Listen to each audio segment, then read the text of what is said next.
Hi everyone, so I'm about to start a new audiobook, and this audiobook is Smoke Gets in Your Eyes by Caitlin Doughty.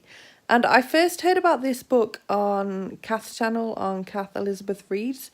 She'd listened to the audiobook and straight away... Had she listened to the audiobook? Have I made that up? Maybe she just read it. I feel like she listened to the audiobook, but I'm doubting myself. Anyway, I was like, I need to get this audiobook. This just sounds perfect for audiobook. This is a woman who works in like a crematorium, and she shares some of her experiences doing that, which sounds a very morbid job. But Kath had said that there was like kind of light entertainment in there too, and it just helps you look at death in a totally different way, which is definitely something I think we all need to look at.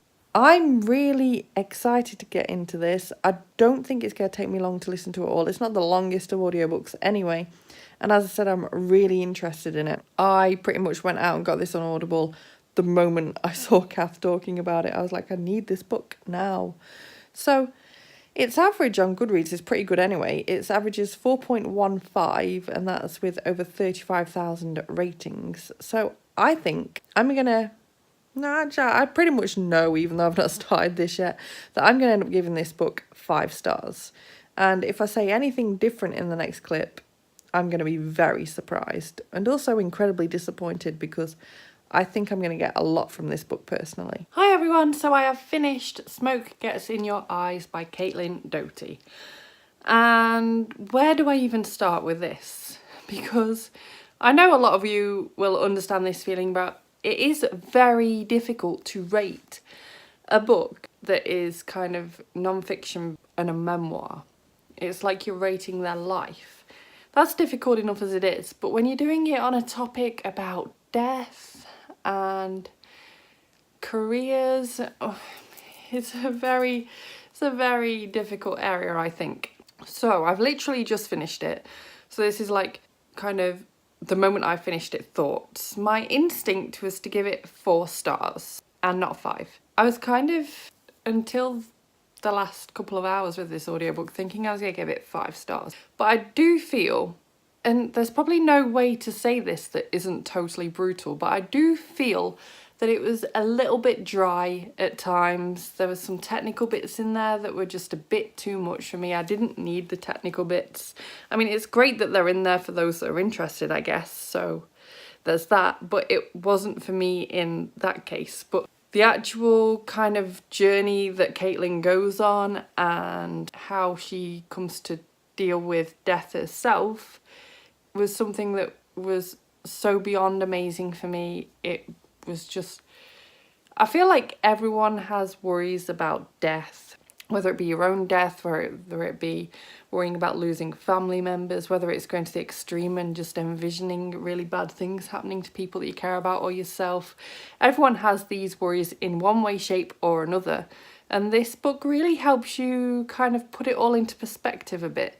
Everyone is going to die. Everyone will know people that will die. If you have a bad run of, for example, when I was around 12, 13, 14 at school, I had a relative die every single year in the June or July at that age.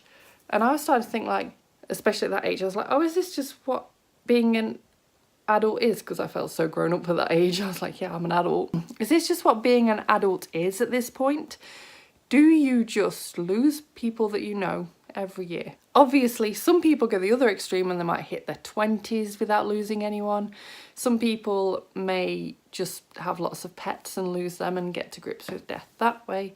But the point is that it's never happening to just you. It's not your bad luck. It's not your family's bad luck or your friend's bad luck. Everyone will die at some point. Everyone you know will know someone that will die, probably in the next few years, because it's such a regular occurrence. Everything that lives has to die. And that was my real takeaway from this book. It's quite a morbid thought, but at the same time I really liked how Caitlin kind of just made death feel more normal, while rating it 4 stars rather than 5 in some ways feels quite harsh. As I said, I feel like I'm just really kind of judging her memoir about this time, but at the same time I think that 4 is totally reasonable. It was, to put it in the bluntest possible terms, it was quite an enjoyable listen. I'm not sure I'd have got through it quite as easily if I'd been reading it, but as an audiobook it worked fabulously. So if you're interested in checking it out, I highly recommend the audiobook.